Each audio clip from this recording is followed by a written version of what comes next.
welcome to the Erin Coupe Podcast, where we dive deep into the concepts of authenticity, leadership, and living an intentional life. Today, I want to talk about something I believe is a game changer for anyone, especially high-performing professionals and executives. It's about mastering your greatest asset, your energy and attention. We have all felt it.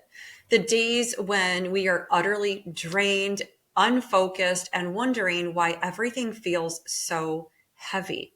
And then there are days when we feel like we're on top of the world and we're energized and able to tackle challenges with ease and grace and clarity and to move forward on the things that are important to us without having to overthink it or stress too much about it. So what's the difference between the days where we feel so drained and unfocused and the days where we feel like we can do anything? It's about how we manage, protect, and direct our energy and attention.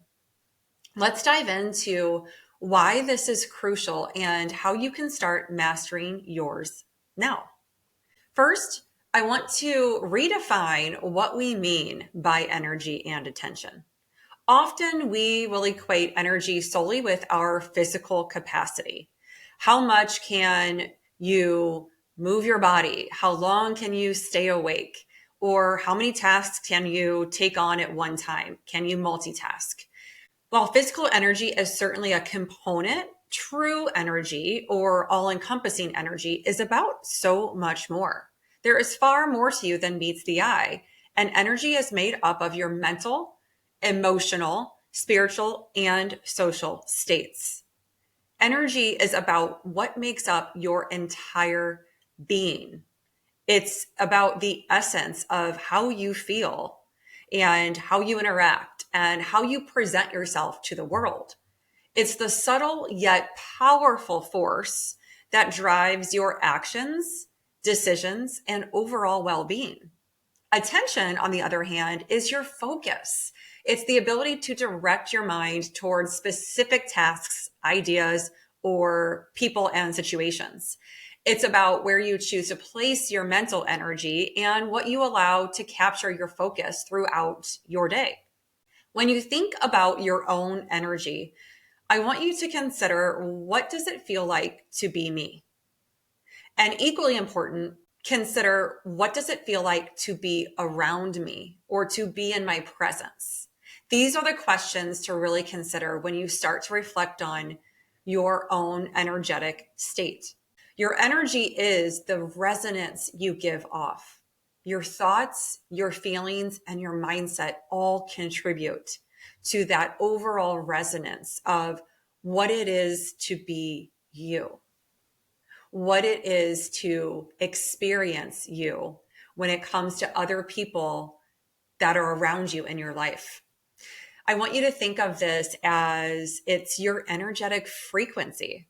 If your thoughts are constantly self-critical or filled with negativity, your energy will reflect that. It'll be a low, heavy, draining, and dense energy. And not only will you feel that, but other people around you will sense it. On the flip side, when your thoughts are supportive and conducive and optimistic, aligned with your values, your energy will become magnetic. You've probably heard the phrase before, high vibes only. Well, that saying comes from this idea of energy resonance. High vibes mean high frequency energy that comes from intentional, uplifting thoughts and feelings, those that are aligned and supportive. So the truth is that energy is actually best defined as your own currency. It's human currency. Where your focus goes, energy flows.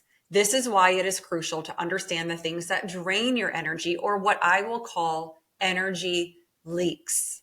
These can come from the people that you surround yourself with, the habits that you've built, like mindless scrolling or procrastination, and from the thoughts you allow to dominate your mind. Think about this. The people we surround ourselves with have a significant impact on our energy levels, mindset, and moods. If you're constantly surrounded by people who complain, judge, and criticize, you start absorbing that energy. Positive, supportive relationships can elevate our energy and enhance our productivity, while negative, draining interactions deplete us and hinder our performance, let alone our moods and subsequent attitudes. Same goes for bad habits. We live in an age of constant distraction, notifications and emails and social media and breaking news. These are all designed to capture our attention and consequently drain our energy. The more distracted we are, the more exhausted and drained we become. This isn't just a theory, though. It's a reality that many of us experience on the daily. If you spend hours distracted by meaningless activities like excessive social media use or stress-induced behaviors, your energy will be depleted. This happened to me a lot years back when I used to consume so much news. If we think about news, and especially, I live in the Chicago area, there was always a lot of negative news on TV. And I'm sure there still is. I just don't consume a lot of it anymore. But back then, there was so much news that I was taking in each and every day. And it started with turning it on in the morning and having it on as background noise. And then either on my train ride or as a passenger in our car on the way to work, I would consume breaking news feeds on my phone. And then I had alerts set up that came into my email that I would read throughout the day. And I'd read this breaking news. I would then have even more time on the train or the ride home in the car where I would consume more of it. And then I would be watching it at night before I went to sleep. And my mood was so tied to the energy of that news and what I was consistently consuming mentally. It not only drained me and exhausted me, but it gave me a more pessimistic attitude. And my mood each day, I didn't realize that when I was in the thick of it, but my mood was down. It was down on my life, down on myself, down on life itself. And so as I started to remove a lot of that news consumption from my life, over the course of a few weeks, I had a much lighter mood. I felt way more myself, and I felt that I had way more energy to give to the things that actually mattered to me. So beyond just what we're consuming mentally, there's also your own internal narratives. If you spend your energy on negative thoughts and emotions, you're essentially investing in your own depletion. Yeah, that's shocking. Don't we want to invest in our own fulfillment and personal success and our happiness, not our depletion? So this may seem like it's not a choice, especially when you're at a low point. It can be really easy to get stuck at a low point and to have a victimhood mindset and feel pity for ourselves and feel sorry for ourselves. But it absolutely is a choice, moment to moment. You don't have to stay at that low point. You don't have to wallow in how awful it feels to be stressed or to be sad or to be anxious.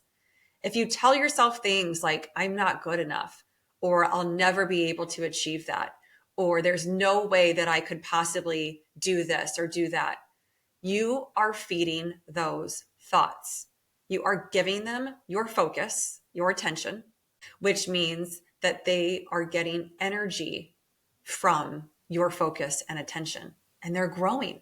You don't want to grow those thoughts. They will snowball, pulling you further down the emotional spiral of what it actually feels like to think about yourself and talk to yourself in that way. I always ask, would you talk to your friend that way? Or would you talk to your child that way? Probably not.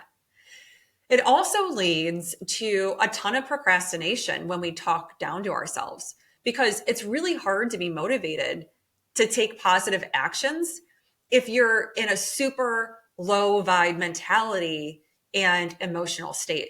It's like trying to drive a car with no gas, or let's be honest, electricity these days. The good news is that you can change this.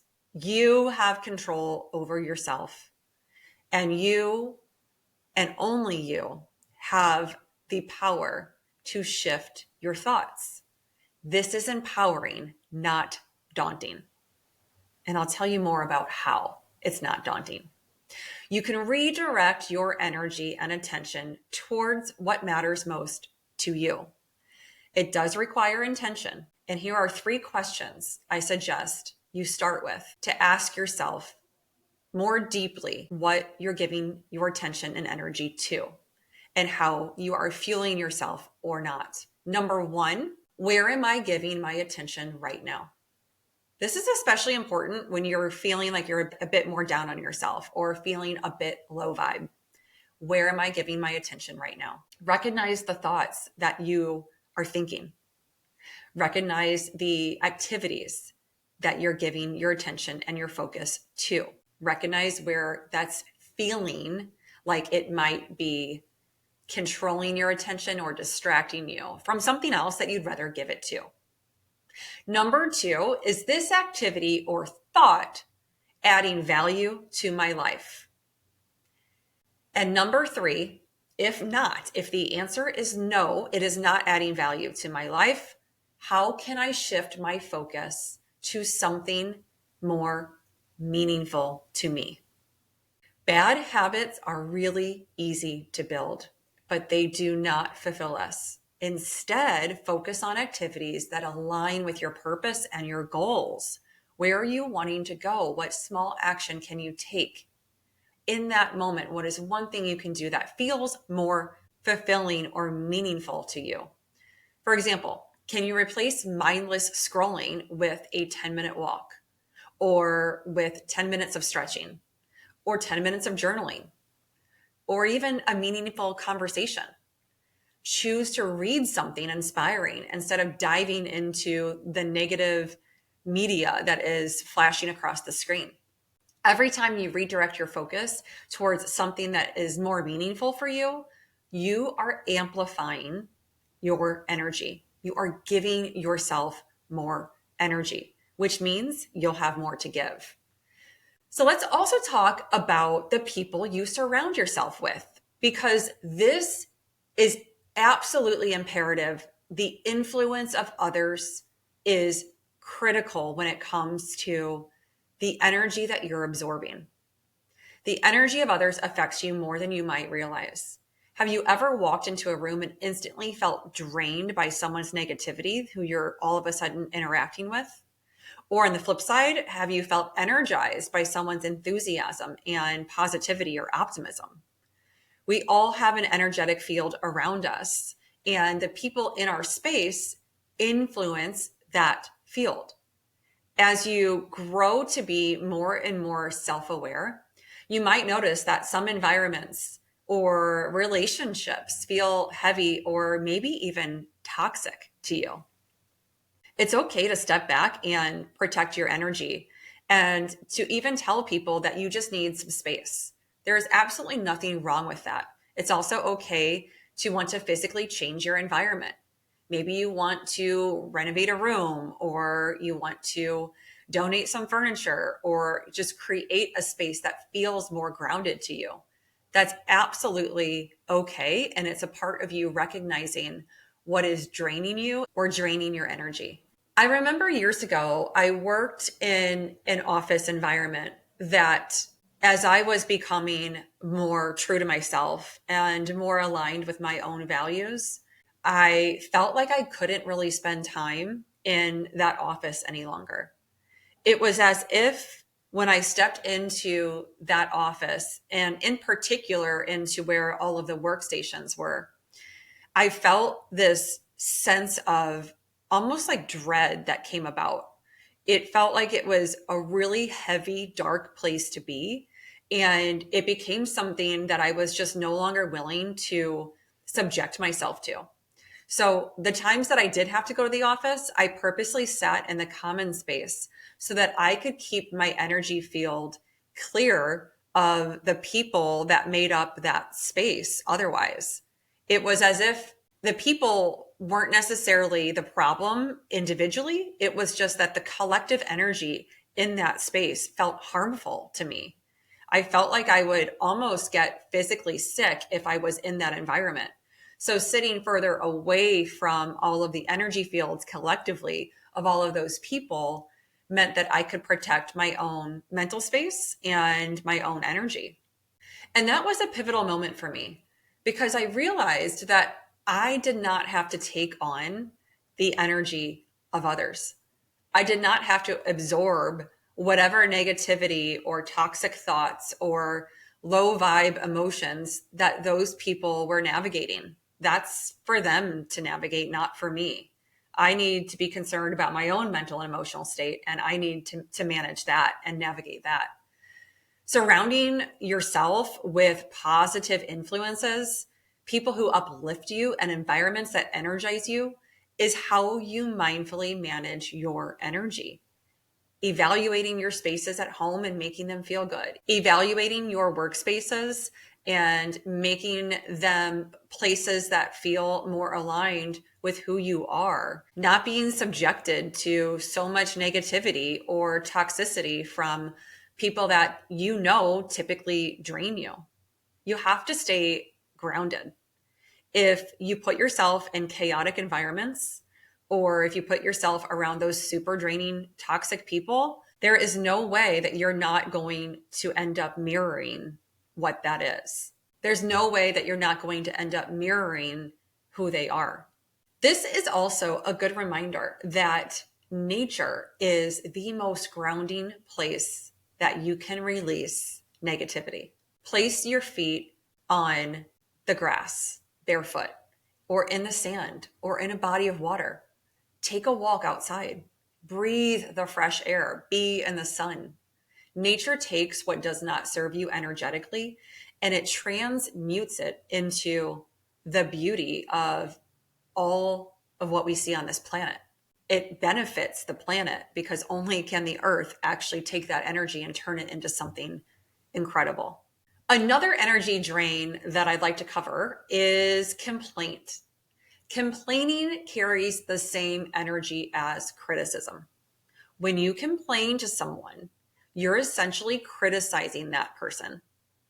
And it feels just as heavy for them on the receiving end as if you are directly criticizing them. I want you to just consider that the next time you either complain to someone or someone complains to you. What does it feel like? Even ask the person that maybe you just complained to, hey, what does this feel like for you? And certainly if someone complains to you, notice if you feel like you've just been criticized. And instead of complaining next time, can you reframe the situation? Instead, could you present a solution rather than focus on the problem? Especially important when it comes to your careers and your job. Can you go to your boss with a solution, not just with a problem? And rather than complain, can you factually state something that may be an issue, but suggest how to resolve that? And that's a way that you can shift that energy of complaint or criticism into something more productive. This one simple shift can transform your interactions and also help you conserve your energy. And the last thing that I cannot stress the importance of enough is to create a morning ritual. Your energy is your greatest asset. Set yourself up for daily success. I used to either do a 5:30 a.m. workout or get up 30 minutes before I had to be out the door for work. In both instances, I was firing up my adrenal system right away and living in a constant state of mental and physical stress, rushing and pushing and forcing, always feeling more and more exhausted each day. It wasn't until I started to give my inner self time and attention in the mornings alone, before my kids were awake, before my spouse was awake, that I noticed I had the ability to enter my days feeling calm and whole and like I could conquer anything that came my way. When my nervous system was highly charged up, it never served me. Just like the news consumption story or rushing to get out the door or pushing myself to tax my body right away when I woke up. Instead, using the time in the morning to meditate or read or journal, whatever activity feels more restorative to you and feels grounding to you, will allow you to center yourself and set intentions for the day ahead. I know for myself, I found I had more energy to give physically across the board in my life when I had a morning ritual. I had more energy to give to work and the mental performance it required of me each day. I had more energy to give to a workout later in the morning or elsewhere in the day. I had more energy to give to my family in the evenings and to the things that I wanted to work on in my personal life. Your energy and attention are your greatest assets. When you master them, you unlock the ability to show up as your best self. So remember this, energy is not just physical. It's mental, emotional, spiritual, and social. And it's up to you to take care of all of you, all of your energy. This is the key to feeling whole. What you give your attention to either amplifies or depletes your energy. And you have control over your thoughts, actions, and the people and activities you allow into your space. Mastering your energy and attention is much more than a self-care practice. It's a leadership skill. It's about showing up intentionally for yourself and the people who rely on you. So one challenge for the week, take stock of where your energy is going. Notice the thoughts, activities, and people in your life and ask yourself, are they adding value or are they draining me? Remember, this is about mastery, and mastery takes practice. The more intentional you become with your energy and attention, the more you'll notice a shift, not just in how you feel, but in how you lead, connect, and live. If this episode resonated with you, share it with someone who could use a reminder to protect and amplify their own energy. You can also grab your free workbook on my website at erincoupe.com/subscribe and learn more about specific tools and actions you can take to mindfully manage your energy and attention. Thank you for joining me. Remember, the meaning you seek, the answers you yearn for, they often lie within. I encourage you to follow me at erincoupe.com or AuthenticallyEC on Instagram. Subscribe now so you don't miss a step of our journey together. Until next time, manifest great things.